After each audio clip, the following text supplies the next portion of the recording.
وەزارەتی پەروەردە باوکاری بەڕێوەبەراتی گشتی ئەزموونەکان بڕیاری داوە بۆ ئەم ساڵی خوێندن قوتابیانی پۆلی 12 ئامادەیی تاقیکردنەوەکانیان ڕۆژناڕۆژێک ئەنجام بدەن بەوتەی بەڕێوەبەری گشتی ئەزموونەکان ئەوان هەموو بڕیارێکیان لە بەرژەوەندی قوتابیان دەرکردووە بەڵام ئەو بڕیارەی ئێستا قوتابیانی تووشی دلە ڕاوچێ و نیگەرانی کردووە. هەر بڕیارێک لەلایەن جەنابی وەزیریان بەڕێوەبەراتی گشتەکان دەربچێت دەبێت دراست کرابی بە تایبەتیش بۆ بەرژەوەندی قوتابی بێت لەبەر ئەوەی چونکە هەمومان تەڵەبە بووینەوە پێشتر و ئێستا و لای زالیش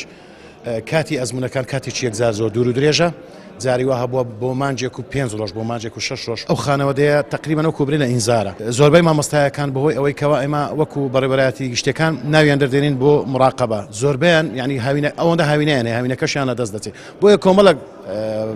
زروفەیە وا دەکات کەوات بیرەوە کراوەتەوە کە ئیمتحانەکان ببیتە ڕۆژێک ناڕۆژێک. ئەندامێکی لیژنەی پەروەردە لە پەرلەمانی کوردستان دەڵێت لە لیژنەی پەروەردە زۆر بەڕاشکاوانە بە وەزیری پەروەردەم ڕاگەیاندووە کە ئەم بڕیارە نەک خزمەت بە قوتابیان ناکات بەڵکو پێچەوانەی بەرژەوەندەکانی قوتابیانیشە. ئێمە پێمان وایە بەڕاستی ئەمە خزمەت بە توێژی خوێندکاران ناکاوە ئێمە بانجی وەزیری پەروەردەمان کرد بۆ لێژنەی پەروەردە و خوێنی باڵا من زۆر بەڕاشکاوانە پێم وت ئەمە خزمەت بە توێژی قوتابیان ناکات چونکە ئەمان ماوەی 12 ساڵە هەوڵ دەدەن ئیتر بۆ هەفتەیەک ئەگەر زیاتر دەفتەر دەرفەتیان پێ بدرا 2 هەفتە زیاد بکرابە ئەمە لە 100% لە بەرژەوەندی خوێندکاراندا بوو بەڵام بەداخەوە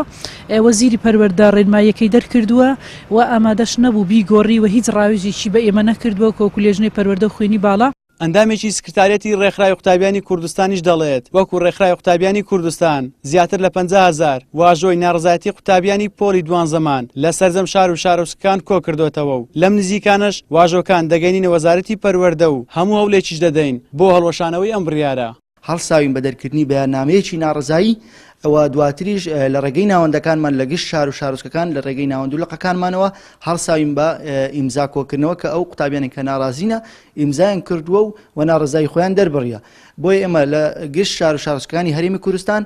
50,000 ئیمزامان کۆکردو قرار لەو چەند ڕۆژێ بیگەین دەستی وەزیری پەروەرە بۆ ئەوەی بڕیارەکەی خۆی پاشگەز بێتەوە چونکە بڕیارێکی نادات پەروەرانەیە بڕیارێکە لە مەسلحەتی قوتابیدانیە خۆتان دەزان ئەم ساڵ جیاواز لە ساڵانی تر لە گشت